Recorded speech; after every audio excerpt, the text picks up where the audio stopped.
Good morning, Westfield High School. Today is Monday, February 6, 2023. Please rise for the Pledge of Allegiance. I pledge allegiance to the flag of the United States of America and to the republic for which it stands, one nation, under God, indivisible, with liberty and justice for all.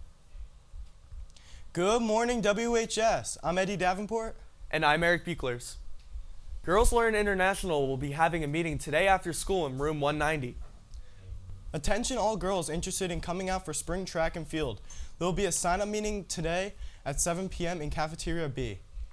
The winter edition of Optic Magazine is out now. Go to room 111 to buy a copy for $7. The New Jersey State of Biliteracy Award is given by the State of New Jersey Department of Education in recognition of students who have studied and obtained proficiency in at least one language other than English. Registration is now open for juniors wishing to test for the seal of biliteracy. The registration deadline is February 23rd. Please see your world language teacher for further information. The mandatory mock trial meeting will take place today immediately after school in room 244. This is the last practice before the Union County competition. The Sustainability Through Sewing Club will not be meeting today. The meeting has been postponed till next Monday. Come to the Women's Health Club meeting tomorrow in room 236. Congratulations to the WHS Robotics Club, which ended its competition season yesterday at Bayonne High School. Both teams, Positive Charge and That Hurts, finished with 6 wins apiece this year, placing 13th and 17th, respectively, in the Northeast Conference. Positive Charge also earned second place in Design Award category. For any students interested in robotics, the club continues to meet on Tuesdays and Thursdays after school in room 140, with a focus on learning new skills. It's now time for sports with Mary Manzo. Good morning, Westfield High School. I'm Mary Manzo, and here's your BDTV Sports Update. To start off the weekend, boys basketball had a close game but won against Clifton 59-50. Wrestling lost to Cranford 37-24, and the boys hockey lost to Randolph 3-2. Girls hockey won against Princeton High School 6-0. On Saturday, wrestling took another loss against Old Bridge 57-24, but finally took it back to win over Franklin 50-15. Girls basketball defeats number 13 Gill St. Bernard 60-50. And today, boys track and field will compete in the Varsity Classic, and wrestling will start the state sectional tournament away at Bridgewater Raritan. Back to you, Eric and Eddie. February is Black History Month, and to celebrate, the No Place for Hate Committee sat down with some of Westfield's own African-American leaders. Some of you may remember Mr. Stu Carey, principal at RIS. Benedict Nematazira sat down with Mr. Carey to talk about coming to Westfield and hiring the late principal, Dr. Derek Nelson. Hello, my name's Benedict Nematazira, and here today we're with Mr. Carey, a previous principal of Roosevelt Intermediate School and assistant principal here at Westfield High School.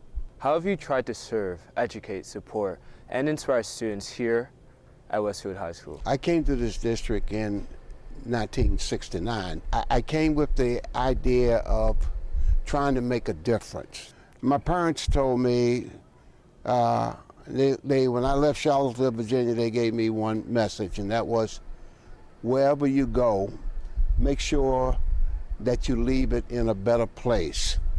And from that statement, my job was to do the very best I could. I was one of very few African Americans, so I knew that eyes would be on me. How have you seen diversity in the educational system of Westfield evolve throughout your career, and how can it be further improved? I'm going to give it to you straight. I came to this town in 1969. I did not feel a sense of ease at first as I looked around.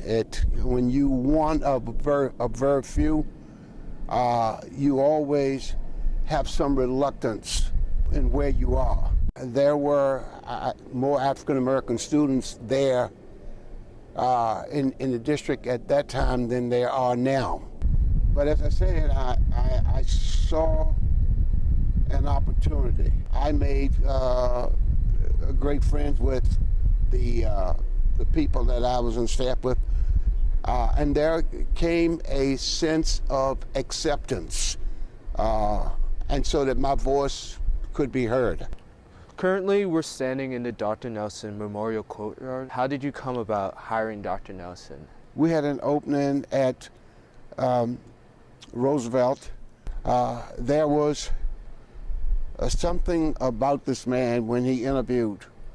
He looked you straight in your face.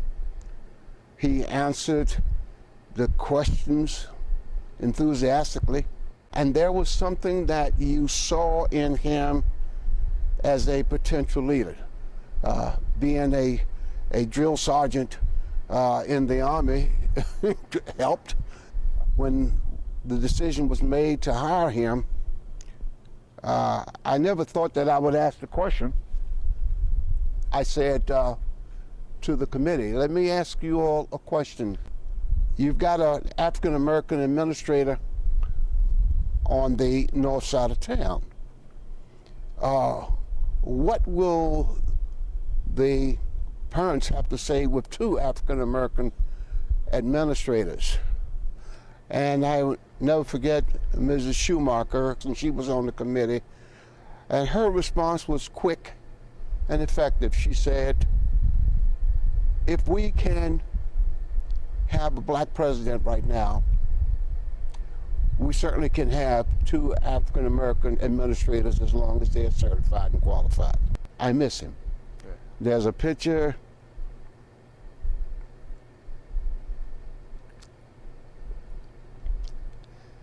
that I have on my wall in my house. And I think of Derek all the time because he was not just a good leader,